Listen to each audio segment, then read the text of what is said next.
Do you think because to stay in the lane, that it's like, I'll sell more, but if I'm too weird, I won't make a career?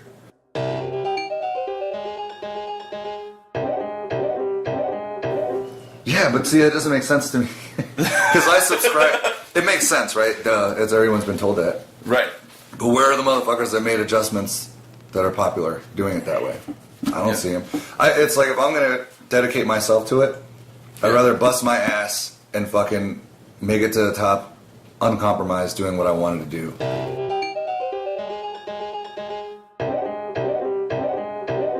So, like, we do way better at noise and punk and metal shows. And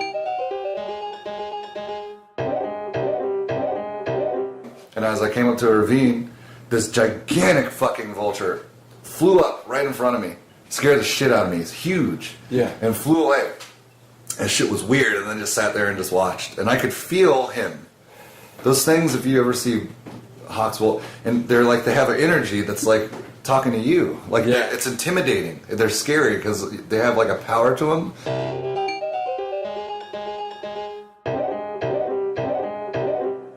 It swirled around twice and then flew off and left, and I looked down and there was a bed of feathers there. Like, just fucking laying in the ground. So when I say that shit, it's real. It wasn't like a metaphor.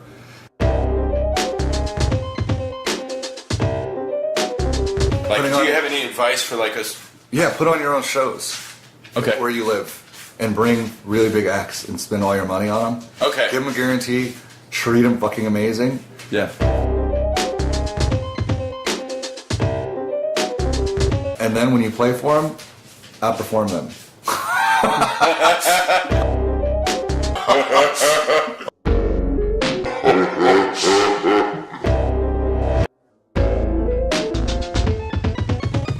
Welcome to the podcast, y'all. Today we talked to Moodie Black from Fake 4 Inc. Moodie Black sat down with me before our show at Poor Boys in New Orleans. Thank you, Poor Boys, for having us.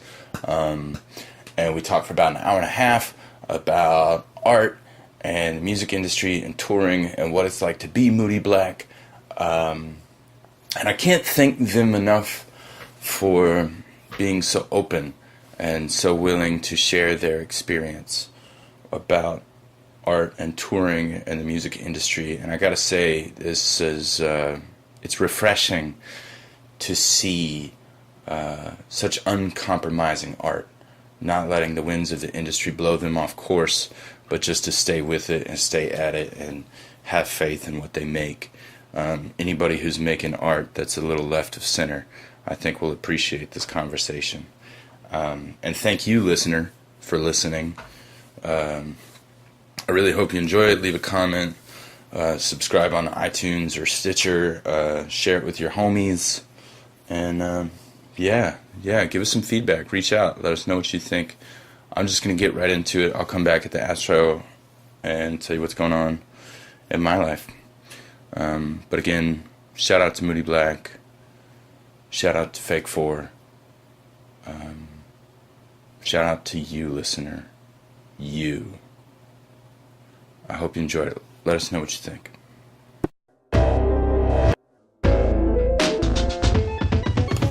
Hey everybody, welcome to... This is actually the first episode with the new name of the podcast, branding, something I'm learning about. This fucker used to be called Groundwater. And what I realized was that could be a podcast about biology, and probably is. It probably is. It probably is a podcast about biology. Yep. So instead, after careful consideration, I'm now calling it Inside the Rapper's Studio. There you go. You know what? That'll actually do very well. You think so? It's better than groundwater. It's much better than groundwater. People want things very, very, very explained laid out to them. So that'll be great. Yeah. We'll download it. And the logo is, I think it's light bulb plus typewriter times NPC minus ego. I think they're going to get it. Divided by time equals art. There you go. And that is a straight rip-off of Cool Z. Oh yeah. I love Cool Z, and he had that shirt With the gun with it was and the what burger, was and it? the coffee cup or whatever the fuck it was. Coffee plus gun equals cheeseburger. Yeah. There you go. Yeah, I was really moved. That's awesome. I was like, this is the coolest thing ever. I'll just make my own little math equation. There you go. So now it's called Anybody Inside can make them. the Rapper Studio. Cool. And I'm here with Moodie Black, and that's exciting. We're playing Poor Boys tonight. How's the tour been? Good. All right. Okay. So we're trained to say. Good. If I had a PR agent. What if you said bad? What would that hurt your career? Yep, it would hurt everything. Yep, because people want to hear that it was great.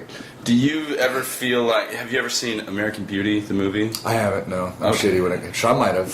Sean's the movie person. Who's in that? Kevin Spacey. There's this scene. I know about it. She's like slapping herself in the mirror, and she's like, "I must sell this house today. Yeah. I must sell this house."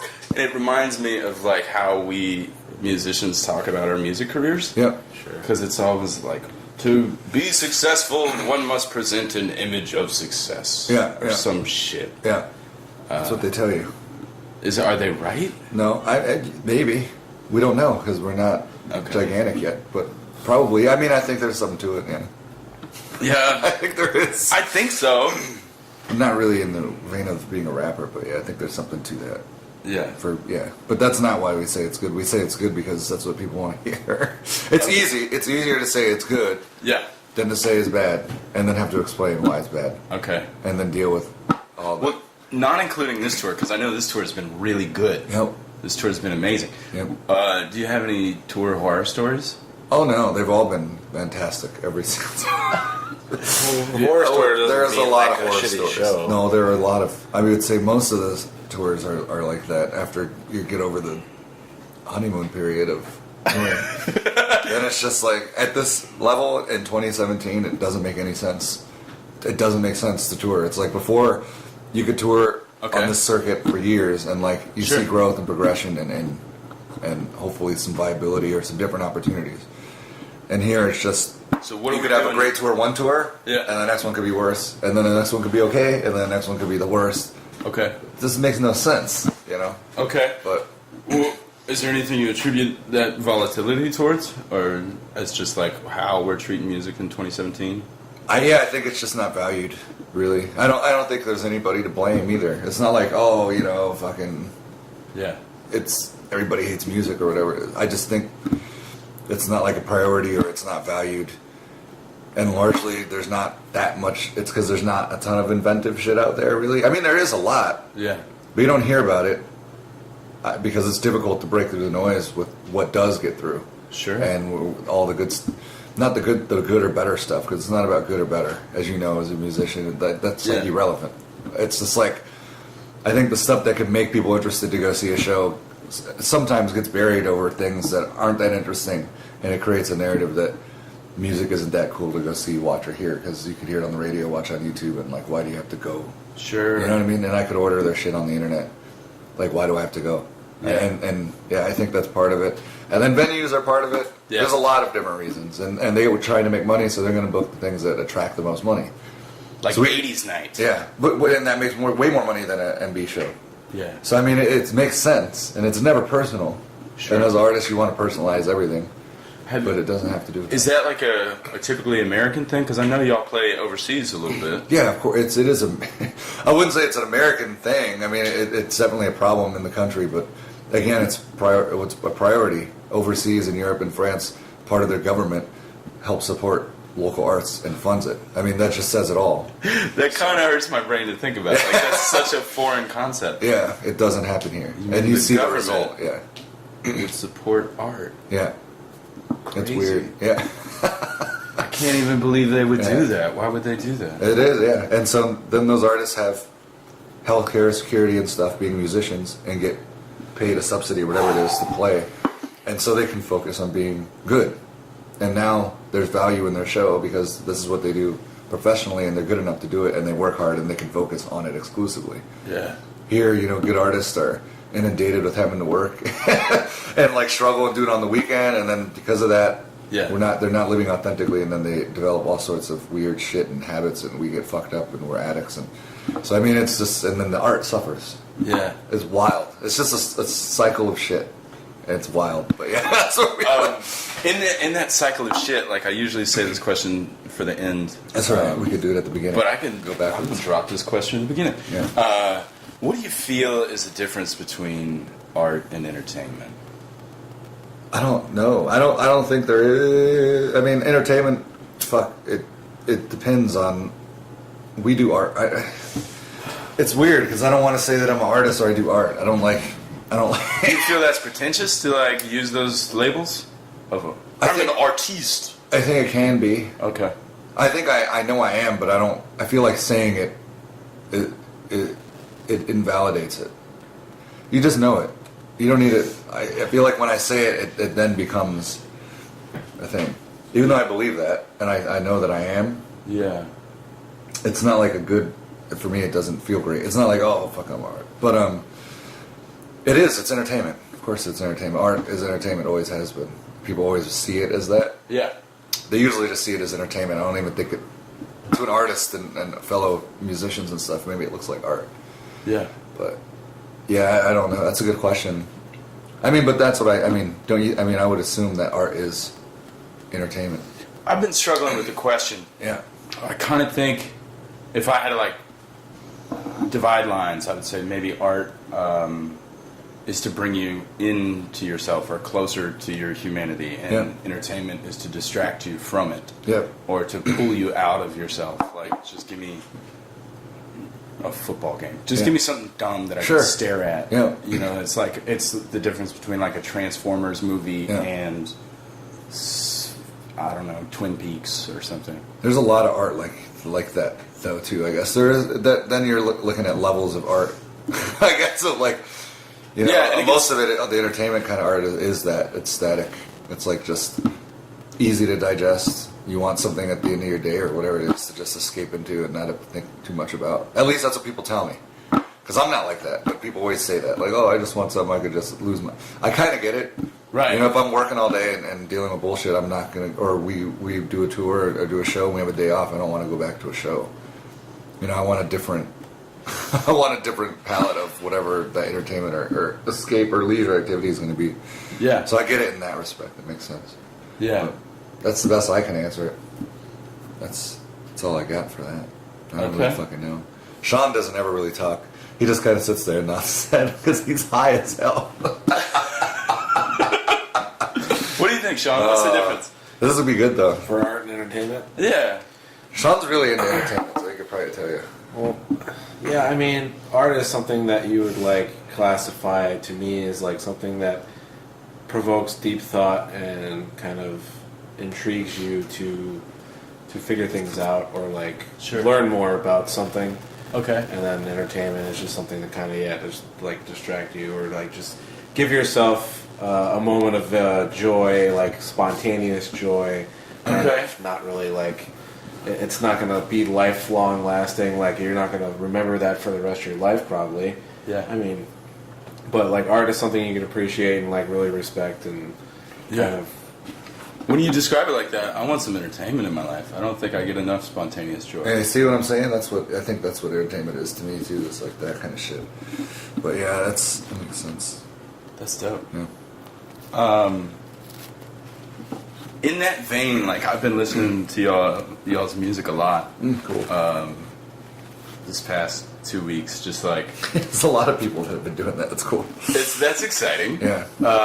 And one thing I'm just so moved by continually is, and I hope this doesn't land the wrong way, but like you have this way of saying, I'm not going to meet you halfway. Mm-hmm.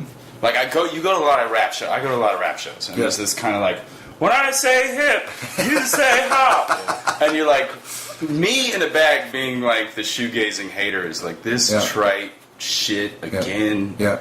And y'all's records have this like, no, you're gonna have to work for this. Yeah. You're gonna have to come over to our vision to fully understand what we're doing, and even then, you might not get it. Probably won't. And it'll be all fucking. It's cool if you don't. Like, I'm completely fine with that. Yeah. And I think that's really beautiful, and I don't think there's enough of that in the world. Mm-hmm. It's not by design.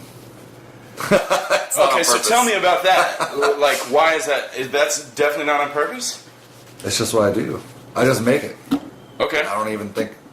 I don't care. I'm very confident. I've always had a confidence in it. Okay. So it's what I want to make. I'm confident in it. No one's gonna meet me halfway on anything. I mean, I don't care. I want them to take it as is. If they like it, cool. If they don't, then move the fuck on. Yeah. Like, I don't need anybody in the the middle. validation. No, I need the validation. I'm fighting for the validation because I think we haven't seen its day. I think noise rap I call it noise rap just for the sake of giving people a reference, but what we do, Sure. I've always considered myself to be a pop artist. I don't even think about it as, Okay, this shit is fascinating to me. yeah. Because listening, I'm like, this is gorgeous. Yeah. Like, I'll bet they're not gonna make me do a shitty call and response just We so won't I do that. get out of the chair. Well, we don't come, Like- I never created, like, I love rap and I loved it. And I studied it and I got all into it for a little bit, for a long time. But I never approached it as a rapper. I never saw myself as it. I never thought about it. I just did it. And that was the medium that I chose. Okay. And I've always just grew up, I thought more of like the bands like The Cure and the Bradfords and Spacemen 3 and like shoegaze and post-punk. So I came at it more from that angle. Yeah. And there, they don't do any of the shit that what a rapper would do. They just made their albums and... Yeah. So that when you look at it in that context, it makes sense, I think. And then the people that really get into Moodie Black, that really get it, can hear the melody and the way that it's very basically laid out. Yeah. We get wild here and there, but like it's the song structure is like a pop song. A lot of times there's hooks and everything. Like it's like, but they're so distracted by the craziness that it goes over their head. We're cleaning that up on the new record, though. We are starting to go a little bit more of like, okay, we'll meet you a little bit just so we can get a Grammy, and then we'll be okay. After the Grammy. After a Grammy, then we'll go back. But no, it's more because this is what I want to do. It just so happens that Okay. I think these things, I internalize the idea, Yeah. and then my life and the music kind of moves that way. Okay. I don't make something to fit in with the time. I just think about what's going on in the world, and it seems to just move with what's going on. Okay. Basically, like a lot of guys now are making trap beats, and then they're putting underground rap lyrics on, or whatever the fuck they think they're doing. A, it's too late. It's already been done. B, it's like it's not authentic, and that's what they think by like, oh, I gotta make my shit like updated, contemporary. It's like, and opposed to me is I would be like, okay, here's trap, here's pop music, here's what it sounds like. What role could I fill just authentically? Because there's always a role for everybody. Okay. In my opinion, in popular landscape, if they want to do that, which we want to do, and I just think, okay, I know that we have the aesthetics. How can I tighten that up and make it my honest expression just meld into 2017 and the way it's supposed to sound? I think we do it fucking way better than people give us credit for. Way, way better. And especially on the new album stuff, yeah. They don't give us credit for it. Can you help us understand like what Moodie Black is? Do you write the lyrics and I do Sean, everything. you write the music? Oh no, you do everything. Well, it always sounds weird, but yeah, on the records, everything. I do all the production, all the mixing, all the mastering, all the rapping. Bob does the mastering. Sean will lay guitar parts down if I can't play them. Okay. He does more of the technical playing, and then he plays live and fills in all the gaps that I don't want to do live. Okay. And then my brother plays guitar here and there on the new album a lot. So they'll come in. I'll sit them down and be like, I want this, and then they'll play it, and then I'll manipulate and sample them basically, and then that's how we build the songs. But most of the time, it's me playing the guitar and sampling myself in a way, and then building it from there.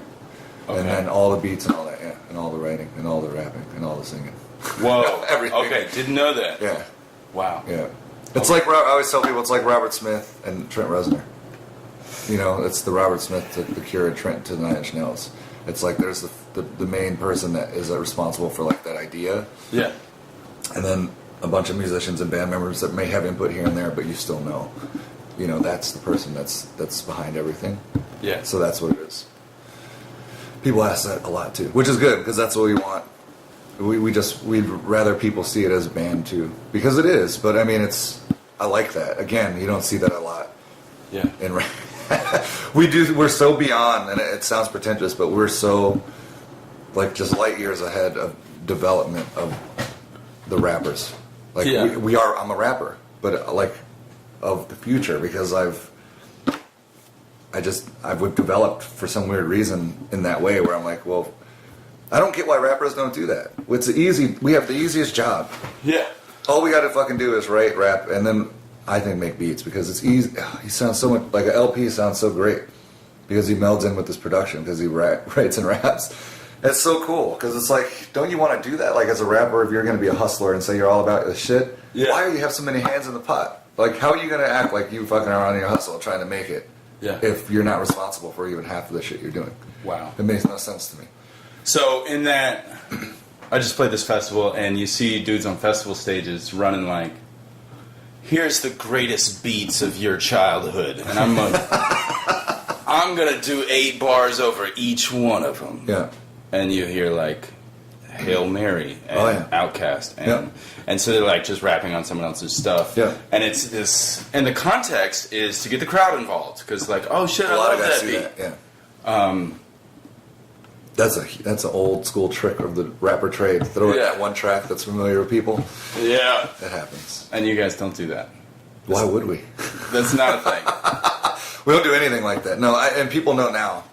The people that come to our shows or the people that like what we do, they know. We're just a band. We don't... Like I said, I'm not going to say you take it or leave it. And most of the time, we work hard at what we do. And so, like...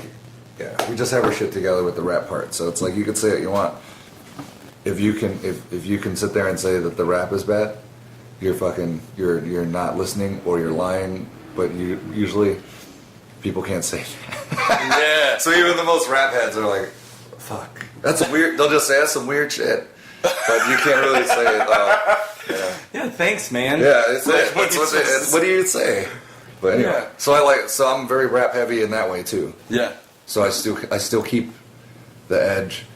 There's a lot of ego with it because that's rap. Always has been. Yeah. And then like the confidence, and that's all missing. All these motherfuckers are insecure. I can see right through them talking shit. Because it's like you can actions speak louder than words. It's great. You're talking all this shit, and I can tell that in your voice that you don't really have any conviction because you're nervous as fuck. Even though they may sound great, I could hear it. You can hear the difference when you hear good rappers, and instantly. When you do a sound check, you should know within the first 2 seconds you hear that person's voice go over. If everyone's not looking at you in sound check when you first talk to the mic, or if people don't look over at the stage, you're not fucking dope. In my opinion. Because you should command if you got a mic. I'm weird. I get all fucking worked up about it. I'm so passionate about it, dude. I love it. But that's gorgeous. I'm kind of old school in that way too. They have a hard time having conversations with me because they think I get mad or something. Have you noticed that? Yeah. I'm not mad. I just get like I start to get mad. I start to get mad sometimes. I start to think about shit we've been through and how hard it's been and the way that we're treated, which I think is bullshit. But whatever. If I can ask about a specific song at the end of Hawk versus Vulture. Yep. You got this line. You have lines. Yeah, this line. So you can rest assured. I'm coming back on Jimmy Fallon with a vengeance. Yep. Where'd that come from? Because I was like, for a second, I was like, holy shit. Let me Google Moodie Black on Jimmy Fallon.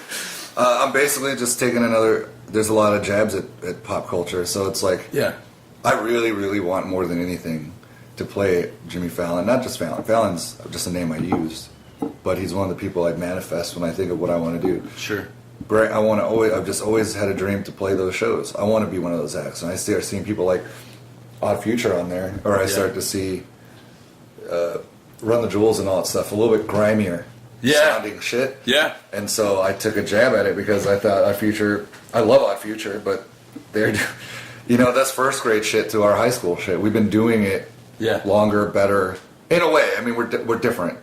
But when I saw it, there's a little hidden jabs at people a lot in the music like that. So it's like, coming back on Jimmy Fallon with a vengeance, basically saying, a light version of us has already been seen on it. So I'll come back and fucking show them how it's really done. So so that's how I write a lot of times. It's like a lot of there's a lot of shit like that. I don't think people even know what I'm talking about half the time, or they think they know, and it's probably completely fucking different. But that's what's fun about rap, that people don't fucking do anymore. Have their own style, their own language, their own world. You can create anything you want in rap, but people don't.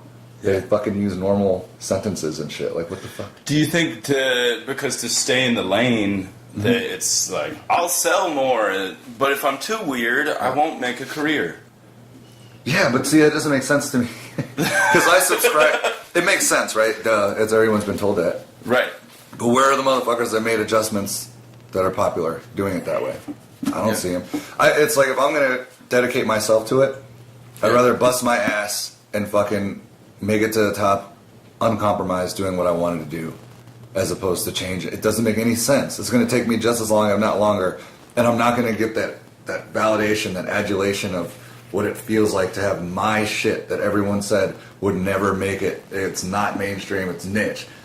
I'm driven by that because it's like, how amazing is that going to feel to fucking put on Fallon or something like that with exactly how I wanted it, without compromising, without anything. And if it was different where I changed something or just got on, or it wouldn't feel good. It wouldn't feel, then why did I? And so fundamentally I'm already like different like that. I guess most people think the other way, but I don't. Yeah. Why? We're killing ourselves every day when we tour, destroying our lives and fucking working our asses off. Sure. And dealing with a bunch of shit because of it. There's no way in hell I'm going to compromise. And who's to tell me what the fuck is dope and not? People don't know. Like, it's the people are lying to you if they say you have to switch what you're doing because you're doing something weird. That's weird shit pops off all the time nowadays. Yeah. That's the good part about nowadays. Like, you know, anything can kind of peek through here and there. Sure. You need a lot of other help. It doesn't just happen on its own, though. That's another illusion. Yeah. It doesn't like, oh, I make good shit and I put a video up and all of a sudden it just went viral. It doesn't happen like that. There are things that happen, people that work behind the scenes, people that got those videos likes, influential people that make it work. Yeah. Very rarely, like winning the lottery, will something like that happen. Yeah. And it does happen, but it's rare. And then you get a whole fucking fan base while you're doing that. Sure. Of real people that and real really fans, love what you do. Yeah. And so you don't do that the other way. So, in the marketing of things, do you ever feel compromised when you're like, because y'all have a new record coming out. Yep. And I'm sure it's going to be awesome, and I'm looking forward to hearing it. And I know you want a lot of people to hear it. Yep. Do you feel like, oh man, we got to hire that girl who knows that dude at Pitchfork? That's a lot of our work right now. Really? Mm-hmm. Can you talk about that's that? Smarter. That's a smart way to do it. Yeah, that's what I've heard, and I've talked to guys who like are making moves in the world, and they go like, if you don't have a marketing budget, what are you doing? Or at least the time to do your own marketing, what are you doing? Can you talk a little bit about the philosophy behind? Yeah, I'm figuring it out. I mean, I know what I'm doing, but they don't tell you this. The next couple parts is what they don't fucking know or tell you. A marketing budget is stupid. Okay. Unless you know the right people to do it with. And unless you have a product that potentially could yield results. You don't want to fucking put a bunch of money into a taco stand that has shit tacos kind of thing. Sure.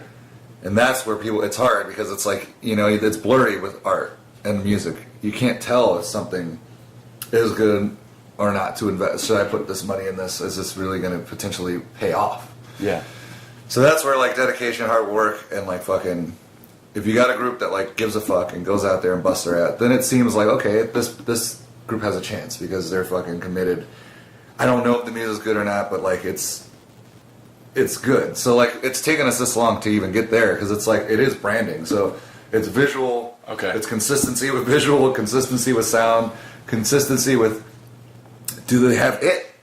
I mean, that sounds really ridiculous, but if you're going to go to the next level with that, what about you is going to pop through the noise? Like, are you just a regular looking motherfucker? And it sounds really dumb, but you have to start considering that as a musician and artist. Yeah. Like, if you just look like a Joe Blow, stupid shit like that matters in the business, and people don't think about it enough. And it sounds stupid because, you know, here I am supposed to be the person that does left field shit and fuck the industry.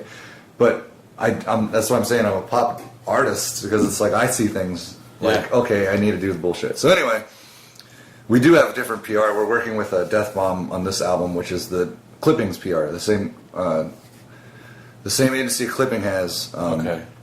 And so I don't know what the fuck that's going to look like. But we're going to finish the record. And when the album's finished, then we put together a package with like you have to have new press photos, probably some new videos for the upcoming project, and then the whole album. And that has to be 100% done probably by in another month or two. Okay. And we're looking at a projected date to release the album in February. So that's how early that you're looking at having some of that done. But some of that's done because as of now, the album will be out with Fake 4, but we don't know because we're packaging it and we're shopping this record to like much more substantial labels. Because it's time to move on. I don't want to get all up in your business, but That's fine. Go ahead. I told you I'll tell you anything.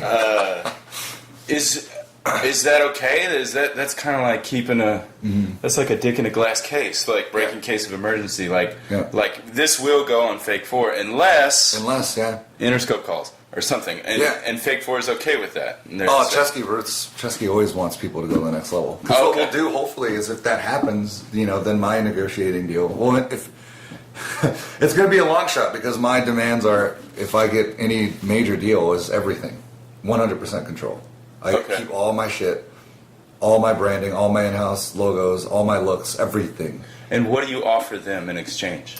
Well, we offer them the Moodie Black brand, which is a whole bunch of shit, which is the Boot House podcast, which is fucking doing awesome, which includes advocacy for all sorts of shit that's not just music. Our food house, which we're looking for open a food spot in Minneapolis too. Oh shit! And then doing a cooking show, kind of like Action Bronson. All those guys beat us to it, but I'd love to work with those guys. So there's like other things going on. Sean is a brand. I don't know if you know anything about him, but he does like parody videos that we work on. That I love. I love to do those. I work on those songs also just as hard. We just had a new one come out that he does the Kendrick Lamar "Be Humble," but he does "Be Hungry." Oh shit! So we kind of like parody his life in a way. Okay. Because it's like he works in fast food, so we kind of just play it up that he's like this fast food pimp rapper white guy. I think that's a market that hasn't been touched. Yeah. And I take pictures of him sleeping all the time. Okay. And people love that. So it picked up steam, and people are like, "Oh, Chad, he fucking falls asleep all the time." And he has like an endearing quality to him when he play. See, this sounds fucked up because this is how you have to look at. This is fucked up because this is how you start looking at your life as a performer and a musician that wants to go to the next level. Yeah. How can I market and brand in every fucking way of my life? It's fucked up. Can you help me wrap my head around that?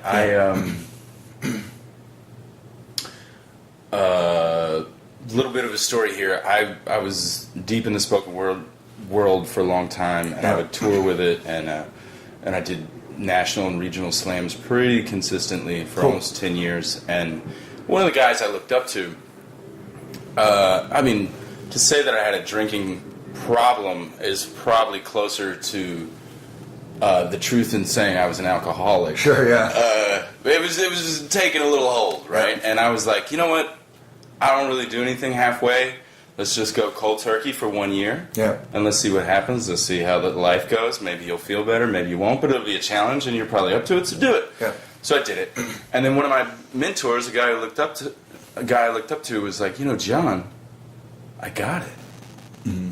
You could be the sober poet. that could be your branding. Yeah, that's weird. And I was really grossed out by that. Because there's so much more to me than whether I had a beer yesterday or not. And I don't want to define my life or my art by this little component that I could. And he was like, "Nah, man, AA conferences are fucking huge. Yeah. You could go speak to thousands of people about recovery, and you don't know. I mean, they got budgets, man. You could really get paid." Yeah. And I was fucking grossed out. That's weird. I was extra grossed out, and understandably so. Unfortunately, that was one of the last times I talked to him. But can you help me wrap my head around branding in a way that is authentic to you? Yeah, Because I don't think it has to be a dirty word. No, branding. No, it is. It shouldn't be. But it's the same little nuance I was telling you. Okay. You have to find if that was introduced to you and it happened to feel right, oh shit, that's a good idea. I fucking would love to make a difference in people's lives as a sober poet and do at those AA meetings. Then you could do that. Yeah. But if it made you feel like that, then that's not what we should be doing, So it just comes to that. Okay. And we came to these conclusions on the things that we love to do and the things that we legitimately are. So we just got lucky because it's been so hard. We've discovered we're going to be ourselves all the time. Can I ask the progression of this? Because you've been in the game for a long time. long time. Yeah. So when did How many years did you like trip over your own feet before you figured that out? That's a good question. And it's really, really recent. I would probably... That's hard. Probably 7-8 years of just like... But you don't, again, you don't think about it. It's not like, oh, I was thinking about it. I was just fucking up. In a lot of ways that weren't... Yeah. I did things that in my life made things make sense on accident. It didn't... I was like way outspoken. I was a piece of shit in some ways because I had so much confidence at a time where maybe I wasn't ready to be saying the shit I did. And I said a lot of things. But I always said them in a way that was to help. And people took that... Or I was very honest with the way I saw the world. Yeah. And that made people... I didn't realize at the time like how that could come across. And so I like was just like thinking, you know, and I stood for a lot of stuff and still do. And I still talk like that in podcasting now. Yeah. But then I did it in a way that was maybe a little bit off-putting. So anyway, it just made me figure out what works, what doesn't work, and then figure out who I was, and then try to be like... I just realized that I had to be the most authentic person I could be to make a dent because I was already ostracized and cast out anyway. Okay. So it's just easier to just do me and then like figure out a way to make it work. But you don't... It's not like I thought... This is all hindsight too. It's not like I was like strategically... Now I strategically over the last 4 or 5 years strategically do things. But at that time, it just... This is all hindsight, revealing like how I reacted and did things. Okay. Yeah.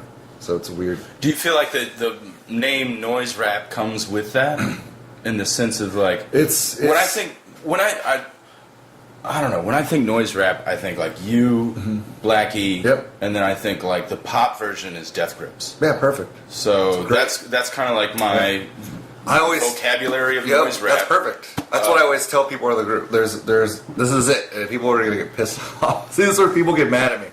They shouldn't because they got no room to say shit unless. Again, like I say, if you want to be considered noise rap, and I only say noise rap because it's like the best fitting thing to me that makes the most sense, and I think it's just a cool name, so I like it, and it helps people now have Death Grips, thankfully, to like anchor that too. So that's great. That helps.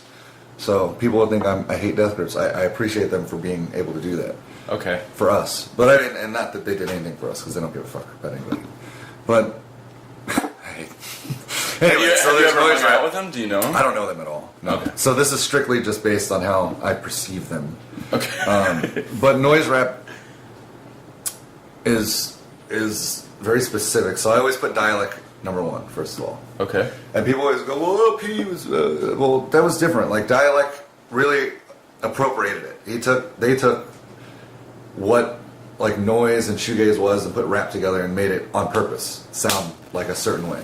Okay. And then there was a big break where there wasn't a lot of anything. And if there is, let me know, because I don't know. Send it to me if it is. I've never seen it. I've researched endlessly.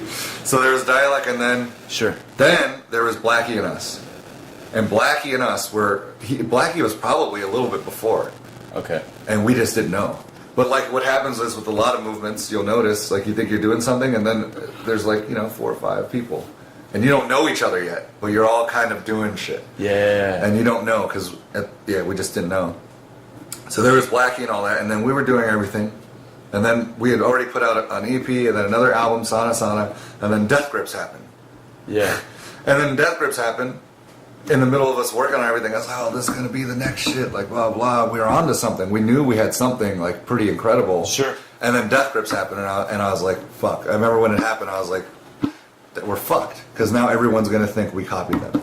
And that's been nothing but that since Death Grips came out. Was like, and that's what's made everything difficult, is because like everyone just listens to us and they just call us a copycat. Wow. Oh, you're copy. It's like, and we were there way before. And then you become like, then you look horrible, because trying to defend yourself on the internet when they think something with such conviction as that. Yeah. And then that hurts our product, because now people aren't even going to give us a chance, and they're always going to hear it through this perception. And that invalidates everything. But it's not cool. Because there should be room for there's only 4 or 5 noise rap groups. Right. So and we offer totally different things. So it's not even accurate, the comparison, first of all. Sure. Not even close. If you listen, I get it. from the outside looking in. It's just noisy as shit with somebody rapping on it. But so anyway, I like consider Dialect, us, Death Grips, Blackie, Clipping. That's all I would put in noise rap. And I see a bunch of people talk like saying that they're noise rap now and shit, and they're not, because it's like if you're gonna join that crew, Yeah. you have to bring something unique and significant that none of them can do better than you. Or that, you know, that you better do something better than one of those groups, or give us an addition of something different if you want to call yourself noise rap, in my opinion. Haven't heard anything really that gets there. I hear a lot of people like kind of doing noise and like rapping on it. Yeah. But they usually rap horribly. Or they don't have like voices there. So I mean, that's just like the honest truth. But it's like, you got to bring your shit. If you hear a Death Grips clipping Blackie, you know when you can just hear music and if you're not into it, it just sounds flawless, or it just sounds clean. There's no hiccups. Yeah. And a lot of the noise rap groups, you know, it's like it's hard to get through it. The sounds aren't that fucking great. Then they rap and they like do that shit where they use too many syllables and not enough, and they kind of sound a little off the beat. Yeah. You know, so you have to get your shit together. Then you got to fucking be road tested. Then go tour, bust your ass for fucking 5, 6, 7, 8, 9, 10 years, whatever it is, and then you could be noise rap. But you don't just fucking get to do it because you fucking dicked around in Ableton. And if you use Ableton, you probably shouldn't be able to call yourself noise rap either. Everyone uses that. But anyway, Shots fired at shots Ableton. fired. I like Ableton. I use Ableton. But I'm just saying, Yeah. you know. Yeah. So what? I got some more specific shit. But like, go ahead. we're on Ableton. Do you like hardware much better than software? I take Yep, yeah, for sure. I use Reason, though, for everything. it. Okay. But I just use it like Pro Tools. So I just use it to put all my instruments into. I don't use any other stuff except for a couple of plugins in there. Okay. And then we go to Pro Tools, and that's it. Cool. And I use as little shit as possible. I have nothing. Over the last like 4 or 5 records, I've done them all on one keyboard and like 3 or 4 pedals. Whoa. And then like a bunch of samples that I dug in like from 2004 to 2008 or 9 that I just have a library of. Yeah. And just use in different ways. And that's it. That's all I use. And a guitar. Guitar, keyboard, pedals. That's it. Your tour flyer for this tour is like the first thing I think of when I see it is Black Flag. Yeah, I noticed that too. So I was curious about like, was that intentional? Like, It do you was have an a accident. relationship with? Yeah. Is Black Flag somebody you looked up to as a kid? No, Or? I like Black Flag a lot. I don't listen to their music very much, but I really love what they stood for. Yeah. I think that's something that is long gone again. Overall, there's nobody holding people accountable to live that way as a musician artist. But that was an accident. When I saw it, I did notice it Yeah. afterwards, and I just thought it was cool because another important part of branding and marketing is familiarity. So I mean, we do it, and we've earned it though. You know, like there's the other thing is like we put enough shit in, and we made enough spin on that to not. It's clearly not what they do. It's reminiscent of it. Sure. But, you know, I think every now and then you earn, like, brownie points if you're creative and do unique contributions where you can kind of borrow, especially as a rapper. Yeah. It's what we do. I mean, you kind of repurpose and sample, so. Yeah. And it's a nod to them, too. And I would never disrespect a group like that. So, yeah, so I feel like it's cool. It's there. Obviously, the spirit's there, so. Yeah. It was an accident. Have you? Did you ever read "Get in the Van" by Henry? Yeah. Yep. Yeah, that's the first thing I thought of when I saw it. I was like, oh, That's cool. They must also tour really fucking hard, like he did. Yeah, we did. You know, like that. But it's true, all you know? about it. Yeah. It wasn't on purpose, but it makes sense because we're probably aligned with the same energy that people like us have. I don't like doing it anymore. I'm not on the circuit. What do you mean, like just road hogging it? Road hogging it and like just doing what we do because it's like it just gets tiring because it's like I don't see this as benefiting. It does help because we get to meet people like you. Yeah. And we do get fans and the likes go up. So it does help, but we're ready to move on. We're ready for the next level. Can you define that for me? Like, what is that? So for us, it's being an opening spot for way bigger acts. Oh shit! That's what we need. We need to be an opener because headlining on this circuit like this is just not sustainable. We need to be in front of more people, and we need to be given a chance. We need some opportunities. Yeah. And we work hard, and I feel like we got to figure out a way to do that. We got to find them, and it's hard because people don't want to fucking do it. So, as I've run through my catalog of like rappers I really look up to, they have a thing in common, right? So if we look at like Blueprint or Sage Francis or Chesky or Milo, one thing that's interesting about them, and there's like two little pieces to the story. One of them is like, when I think of Chesky, I'm like, wow, it's fucking dope. And then I'm like, oh yeah, Fake 4. Yeah. And you look at Blueprint, it's like, oh, that's amazing. Oh yeah, Weightless. Yeah. Sage Francis, oh yeah. Yeah. His label. Oh yeah, Milo, Rubiot. Okay. Yeah. So there's this pattern, and it's that they're carving either truly carving their own thing out of nothing, like just being a carpenter of the invisible, or it's made to look like that. Yeah. But oftentimes when I think about like my next record, and I'm like, I feel good about this. Yeah. Like I want people to hear it. And then the next thought is like, well, I should get on a label. Even a small label would help. I should reach out. I should ask. And then I think, oh yeah, but they're not on labels. They're on their own labels. Yeah, kind of. So like, have you ever do you ever have the brainstorm of like, all right, let's just brand the shit out of this, create our own label, and then we are the next Strange Famous, or you know, like we're the next. We thought about it, but I sacked it. I didn't want it because it's hard enough as it is for those guys. Fake 4 is a real label. Strange Famous is a real label. Yeah. Weightless isn't as much of a real label, and Rubiot is more just a sweet for him to put out his projects. Which is weird because he also works with Fake 4. Fake 4 put out the last Milo album, the Toothpaste Suburb, the re-release of it. So there's a lot of inner work. I didn't know that because I was like, I remember when Milo came down, I was talking to his agent Nicholas Oliver, and I was about to throw. He's awesome. I was designing the flyer, and I was like, yeah, out of Hellfire Club, and I was going to throw that on the flyer, and he was like, dude, don't say that. Don't. It's Rubiot. It's not Hellfire Club. That didn't end well. The Hellfire, Well, I mean, I don't know the backstory of that, I don't know it very well either. I was just again shocked, or brought to the realization of like, oh, he said peace and started his own thing. Yeah, he did. So I keep asking, like, what does it take to say peace and start your own thing? Because you didn't see, the thing is that people don't realize too that is like none of those people did shit just by themselves. And I'm not saying that to discredit them. I'm saying that because I've tried it. It's bullshit. Every single one of them needed somebody to help them. The way that Chesky helps us is incredible. We wouldn't be here without somebody like him. But for Chesky, you know, he needed to tour hard and then get involved and meet this person, this person, this person. Strange Famous and Blueprint are totally different in Chesky too, because they were grandfathered in from a time where shit was hot. And you could like make a record and sell 10,000 copies. They were selling records, and they still retain a large part of those fan bases.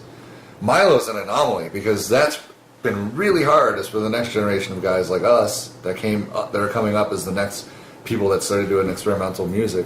Yeah.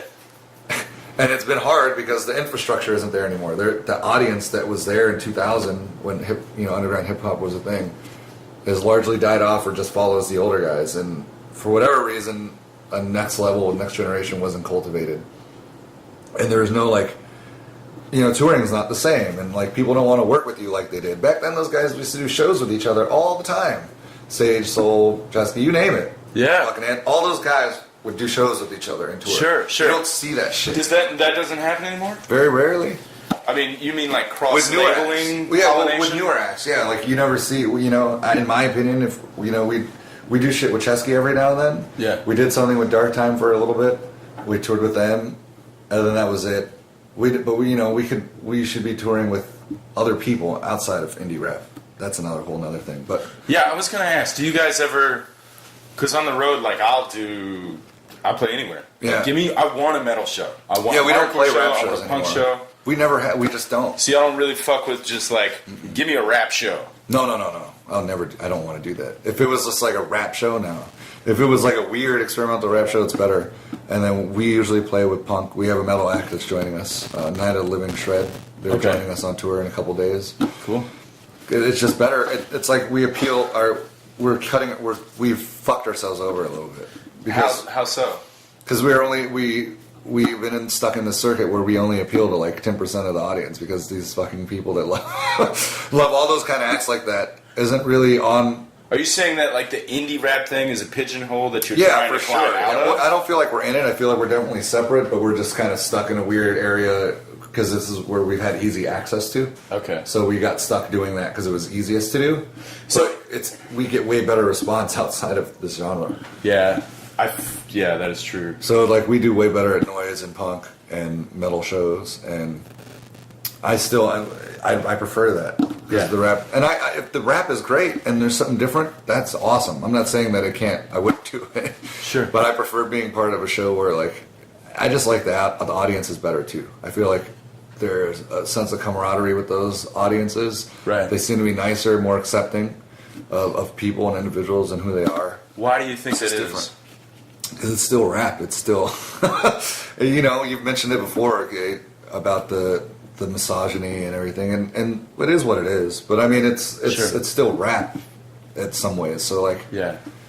I think every generation has kind of like hip hop has this definition issue where like if we're at a rap show and you're in Houston, they have a definition of what rap is in Houston. Yeah, for and sure. then if you're in Minneapolis, it's probably different. Yep. And if you're in Florida, it's probably different. that's exactly right. And so like if you're outside of the quote unquote like real hip hop, Yeah. you're just this sort of strange bird. That's it.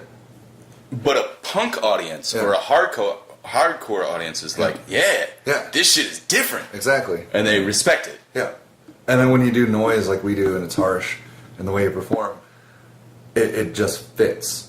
It's where it's supposed to be. Yeah. They might say, oh, it's going to be different, and then they'll hear it and they'll be like, fuck. Like they don't know what to say, because it doesn't happen often, but it's just as much all that as anything else. So like I live very genreless anyway, mentally. I only to think about it or talk about genre with people because that's how they usually see it. But I don't really think in terms of like, oh, this is punk. And it still weirds me out when people do shows or we're booking. They're like, well, I don't want to do a rap night, blah, blah. I'm like, I don't want to mix.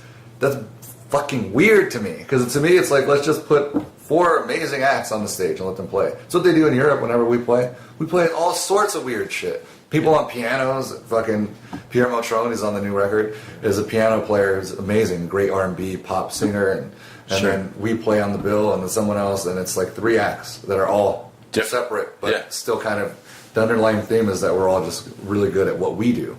And that's what we do, is what I'm saying, is like you can't, that's why when you hear us, it's always unique or different or it has a sound, because it's like we're not competing with anyone. We're just doing the best we can. Like we're just doing us. Yeah. That's it. Competing with ourselves.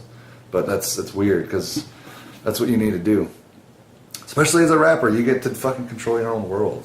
Yeah. Fucking do it. Do whatever you want. Make it cool. Why fucking be so contrived and like do what everyone else is doing when you can do whatever you want? Yeah. Yeah.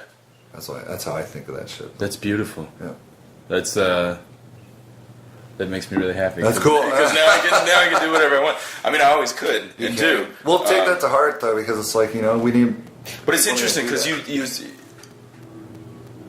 I would say like maybe 10% of the time I hear people say that. 90% of the time I hear people say like, well, what's hot right now? I think rapping in triplets is hot right now. I just watched a video. I just saw that video too. Yeah, and it's supposed to be like now we're supposed to rap in triplets or something. And I saw that and I was like, but I don't really like. I don't like triplets. I think I'm That's dumbfounded that. And now, like, however many millions of people watch that, they're going to be like, oh, yeah, that's why I like the song Versace. Yeah. And I hear the song Versace, and it makes me want to drive my car off a bridge. Well, that's the next thing you should talk about is you have to turn, as an artist too, you have to turn your brain off to, like, social media. Okay, like, good. The influence of that needs to be off, because it needs to be on and off. I always keep aware of what's going on. Keep it on in the marketing and keep it off in the creative. And a lot of other, just shut it off. Try not to think about it too much. I'll read it. I'm in the car, so I'm always on the phone because we drive a lot. Yeah. But if I'm at home and stuff like that, I try to use it less. Of course, we're all inundated with it way more than we should be. Yeah. But I don't really buy into anything I read. Even if it's supposed to be legitimate, I try to reserve judgment. Yeah, we're in like a post-truth world. It's really fucking weird. Can I ask about another specific song? You got this song called Skies. Oh yeah, All caps. Yep. With spaces. Not a Blackie reference at all. I was gonna ask. Not. No, I didn't think so. But you got a line in there and it's something like "Where the Res is at." Yeah. And then you have like references to Vision Quest and totem poles, and that's good. I'm thinking like this is. I know you have some background in Arizona. Is this is reference to the Res? Yeah. Can we talk about that for a second? Like, what is your relationship with the Res? The reservation is wild. I love the desert. It's my favorite place in the world, and least favorite because I wanted to leave it because Arizona is a hard place to live because there's no culture there. Yeah. So, but maybe as I get older, we'll just move out into the middle of the desert, and then just it won't be livable soon. But a long time ago, when I was a kid, I've told this story a lot, but I don't know if I ever really told people. On the podcast I definitely talked about it. But like I had some shit going on, as most kids do when they're getting older, but like depression and stuff. And my mom had gone through something too. Yeah. And she was working at Albertsons in Casa Grande, which is in the middle of the desert in Arizona, and randomly she got a job. Well, she'd been working in that industry forever. Sure. And she met an Indian guy that worked with her, just a random Native American that was like this short little rotund Mexican dude, and she was going through a hard time in her life, and he like just befriended her. He worked there, but he befriended her and started talking to her about all this weird shit. Okay. And she didn't understand what the fuck he was talking about. And it was weird. He gave her this weird pennant, even though didn't even really know her that well. And it was like a round circle pennant made out of leather. And on the inside it said "Tuit," T-U-I-T. And she gave it to him, or he gave it to her, and then they had I don't remember what the conversation was. But she was like, why'd this guy just give me this fucking thing that says "Tuit" on it? Blah. And eventually it works out to where she finds out that he's a medicine man. He was a Yaqui Indian medicine man that was living in Casa Grande, all out in the middle of nowhere. Did you ever go to his house? Mm-hmm. Out in the middle of nowhere. And he was like, he read her, I guess, and just kind of came into her life. And then started talking to her about healing and spiritual healing and, positive thought and Indian medicine and all this Native American medicine and all this crazy shit. And she was like, who's this crazy motherfucker? And then she invited, they became friends. And then so she started getting into the shit and doing drum ceremonies. And the round to it thing was a metaphor for get around to it, how most people don't ever get around to anything. So it's like, I'll do it when I get around to it. But you never end up getting around to it. It was just like it's this weird little leather thing that's like a cool little thing he fucking uses for people. Because it kind of drives home to the point, like, what are you doing with your life? If you're saying, every day you're stuck in this bullshit thing, and like you already saying you want to get around to it. Well, here's your round to it, get to it, kind of thing. But he just became a friend of the family. Okay. And I was going through shit, and he started talking to me, and he gave me like this little rock that was from the desert in this little leather pouch, and he said that it was gonna, that it had some sort of power to help me out with whatever I needed, whatever I was going through. I don't remember the specifics. So anyway, we just became friends with him. Yeah. And then as I got older, anytime things got weird, I went and he like helped me out with a bunch of shit. And then finally it got more advanced when we were in college and everything. Before I went on the first tour to Europe, I think it was right before Nausea was done and all that shit. And I just had naturally been inclined to like spiritual energies like that, like the metaphysical thing, and sure. And I just started writing. I don't know why. I used to drive in the desert because I went to school in a place that was in the middle of nowhere, literally in the desert, right by the border of Mexico. And it was like 10 miles from any city in the middle of nowhere, just this little place called Cochise College. And I used to drive constantly. I would drive 20 minutes to this little desert town called Bisbee, where I would dig records at a place that nobody ever knew how to dig. So that's how I got gold, because no one was digging there. It was just like an old record shop. Yeah. And then I would drive back to school and then make the beats and all that. And I just built this weird relationship with the desert. And I always felt like it was like watching me and shit. You can feel a weird energy there. Like anybody that is going to hear this and go, oh, that's weird, they should need to come with me. Yeah. If you go through a desert, even if you're on tour, you drive through it at night, you feel like something's weird in it. You could feel an energy in the desert. Yeah. And I just got in line with that. And then when I saw him, I went back to him when I was older, and he started showing me really weird shit of like orbs and pictures from the desert. You know, we'll go out in the middle of the desert barefoot. He goes out on Vision Quest and takes pictures, and there's like glowing spiders and glowing snakes and shit out in the fucking that you can't see with the naked eye at night. And so we got into we started getting into that. He did this one exercise with me and my girlfriend Jamie, and we just before this tour.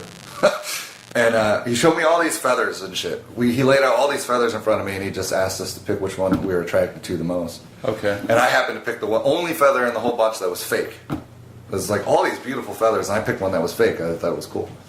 And he was like, "Oh, you picked the fake one," and he was like, "Well, that just means you're going to encounter basically what I have encountered, like a bunch. You're a walker in the worlds of what's reality and what is going to be all this fake."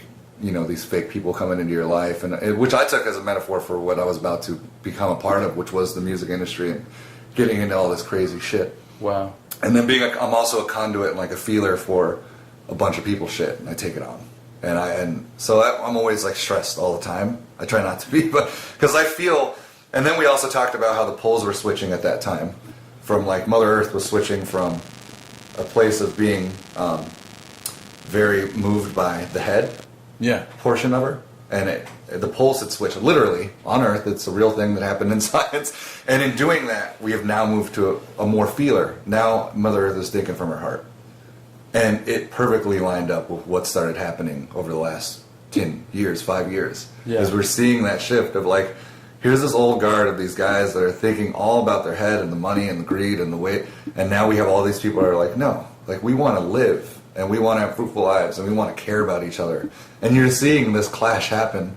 And Earth is responding accordingly with all the craziness of climate change and all that stuff. So I find, I have like legitimate science that is backing it up, which just reinforces that was legitimate to me. Because it's like, I'm not that person that's like, oh, fucking... Yeah. But I always keep the possibility for everything open. I don't want to say nothing exists. And I've seen it.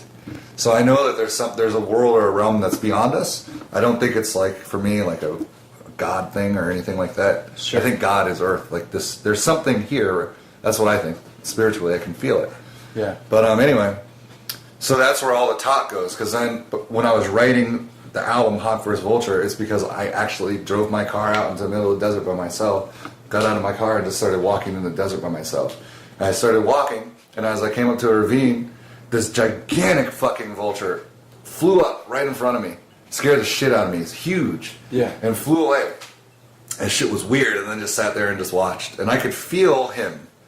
Those things, if you ever see hawks, and they have an energy that's like talking to you. Like, it's intimidating. They're scary because they have like a power to them. Yeah. Very weird. I know most people, if they're listening, are like, oh. And then that's when, at the same time, I saw a really cool hawk. And for some reason, I got the notion that it wanted me to follow it. Okay. And it flew above me, and I started following it. And I was following it. It stayed on top of me and guided me, and I just followed it. And it soared. And it soared, it swirled around twice, and then flew off and left. And I looked down, and there was a bed of feathers there. Like, just fucking laying in the ground. So when I say that shit, it's real. It wasn't like a metaphor. And I took that at that time because I was going through shit. And this is before I made the decision I'm going MB 10,000%. We're doing it. It was just verification, validation to me that the purpose I have here is this is what I'm supposed. This is it. I'm doing this. This shit was wild. It talked to me. I don't know what a bed of feathers is. And that's what the Nausea album picture was. It was a bed of feathers. So like it was wild. So anyway, so it's legit, that was like, so I interfused the real lines of that and the power and the mysticism of all the shit that I've seen. Whoa. And then I harness it, yeah. And then it goes into the noise and the music. And that's it. Okay. So yeah, that's it. I can't make that shit up. All right. I can't, but yeah, it's wild. So people, and that's what I mean, it's like, so now that you know that, now that people listening know that, again, you have a different context of what I'm doing. It's not, for me, it's never about music or being an artist and all that, because that's like the last thing I do. I don't even know how to play instruments properly. I don't think like that. I create off feel. Ask Sean. I don't know what I'm doing. I don't like to talk about technical shit. I can do it. I just have an ear to be able to know what I want. And people always ask all these engineers, "Oh, what the fuck do you do?" I'm like, I don't really know. I just kind of dick around and force myself into making shit sound like what I would like. In that song, you got a line: "The masses never care when you're an idol." Yep. Is that? It's a two line. It's a two thing. It's like, and the masses never care when you're an idol. Is that right? How's the song start? What's those guys? Yeah. Kill it, dance. Feel bad. Allow me to parasite. I'm trying to think of the whole. You know how sometimes you have to think of the beginning of the fucking you gotta verse? give me that trigger. The first line. How the fuck does it start? I wasn't sure if that was like a commentary on like fame or. It's a lot. It's like 4 or 5 different topics because it's like the masses never care where you're an idol. So it's like the masses don't care if you're not doing anything.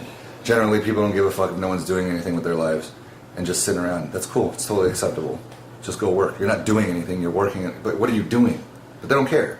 Like no one cares about people. It's not like people come up to you and go, "Why aren't you doing anything with your life to help humans?" But I think they should. And then there's that. And then masses never care when you're an idol. So not just IDLE, but IDOL. So the masses never ever care when you're an idol either. So even if you did live like that, they don't care. They'll just shit you out and fucking watch you on YouTube, but they don't care about the message. So it's two different things. So that's how I write, dude. Again, I always tell Sean, I'm like, it's like, well, people took the time to fucking really know how I write and the shit that I do. I think there's no way they wouldn't. Like, why am I sitting here right now fucking touring? And no offense, but it's like, I just feel like, we got something here that's like worth its weight. It's like, let's do something with this. Yeah. Because I put so much time and work into that, and like it just goes over so many people's heads. And the idea that they're gonna just suck you up on YouTube and spit you out, like in a lot of your videos, you have like kind of a similar motif of this kind of like grainy, maybe vaporwave is the wrong word, but it's close. I get that. I get how you can think that. What's your philosophy behind videos? Like you sit down to make a video and you're like, all right, this one's gonna be hot. I'm gonna include. It's we don't have money. Okay. I don't want to make this look like I cheaply shot it. You know when people make their own videos where the framing and shit looks like you just filmed it at home? I don't want to have that happen. So then I just had to get creative with what I had, and like I pretty much just get an idea in the morning, usually how that works, and then I'll be like, I'm gonna do this. And it's like the beats. I'll take samples of images that I record, and then I'll manipulate them with effects. And then whatever starts to make sense, just makes sense. That's it. There's no like rhyme. They say things, but the music's more saying about the message. The visual is just like my feeling at the time. Okay. And whatever you get out of that is whatever it is. But recently, like the Van Owen one has been more of, and the new videos that are coming out are more about personalizing me again more and more. Okay. Because this new album is about bringing the rapper personality to the forefront and of who I am into the forefront. Okay. That's where we're meeting a little bit halfway. Because we're like, well, if people are going to latch on, they need more meat to chew on. I need to be more a part of it. If I could ask this, so you say like bring it to the forefront, and I'm sure this was intentional because I know you're hella thoughtful. In the mix of the album Nausea, your vocals kind of they're low. They lay down a bit. They don't, a lot of rap albums you hear the vocal is the highest thing in the mix. Yep. And so I feel like that was probably a purposeful choice. Yeah. But it's just because of feel. Okay. It just felt right. Dialect has done that for years. Okay. So Dialect always did that. But yeah, that's part of the thing that we're addressed. We incrementally. So if you hear the EP is it's a little higher. And the new album it's way out there. Okay. And then there's parts where there's no anything in its vocal. Yeah. So it's like it's dope. It reminds me of like super early soul shit when it was just like straight poetry but hidden and distorted. And just mix. rattling off. It's just like fucking under everything, and you're like, what the fuck did he just say? Yeah. Wow. I grew up with shit like that. That's what I liked is I listen to all that stuff too. So I think that probably permeated through like an influence of all that old Anticon work. It was like a huge influence. That's why I do the weird shit. It's because I love Dose One and all the Anticon work. That time frame then is really cool. Even if you put on one of the albums now, there's a weird feeling to it. Yeah. Right? It's weird. Yeah. That it never, you can't capture that again. I like how you say that, like, it's all about feeling, because they just digging into your shit, the thing that came back the most was like, this is it's almost like if you could take a photograph of emotions. Yeah, that's good. And just like hold it in place. And you dig deep, like they're strange emotions. They're very strange. But they're clear. They are strange. Because like I said, I'm just being honest. Yeah. I'm just being 100% honest. And that's why it's so hurtful and so hard to do this. Because when people don't like it, they're Do you saying, feel like they're me. rejecting you? They are. Because it's like, that is me. That's everything to me. Everything to me. Okay. I mean, it's making me emotional now. Because that shit's everything to me. Like, it's everything. It's everything that I am and I do is this. That's it. That's all I got. Other than that, that's all I got. That's all I got. It's what I'm here to do, so. That's what's so confusing, though, is because I have to be funneled and do all this stupid shit. The branding stuff. Which I like doing, but if you talk to me about it and I get raw with it, like, that's not why I do it. Can I ask, my cat's crawling out the window. Can I ask, just in the kind of vein of dealing with rejection, and we talked about how rap can get pretty misogynistic at times. Like, have you had shitty experiences going around the country, showing up in some strange town, and they're like, why does this dude have lipstick on? Yeah. Oh my god. All the time. Is that... at the shows, it's usually okay. It shows it's... Because they think it's an act. Or they're just like, oh, dude, everyone dudes and man. Which dude and man is fine. As long as but they don't know, is what I'm saying. So, like, people that know me, I don't really have... I'm really on and off with it. Sometimes it's really bothersome just because they don't validate or know who I am. Yeah. And I know that the appearance doesn't necessarily reflect who I am. Yeah. Like, on that level. So that's weird. What's really hard is just always being afraid. Yeah. I have to always be, especially here. Especially you're in the South, yeah. You get out of New Orleans, it gets weird out there. Yeah. And even, I mean... but what's weird is I could do that could happen anywhere. I get the same. I've had the same thing happen out 5 feet outside my door as I would in a hood. I mean, obviously it's gonna happen more often, and that's the scariest part is because I got to be on. And sometimes I don't dress like that. I'll wear jeans and a shirt. Yeah, and then it's like fuck. Some days I just like it's not worth it. I could easily. It's really not that big of a deal if I just wore shirts and a shirt. I did it all the time. Hoodie. I still do it when I want to.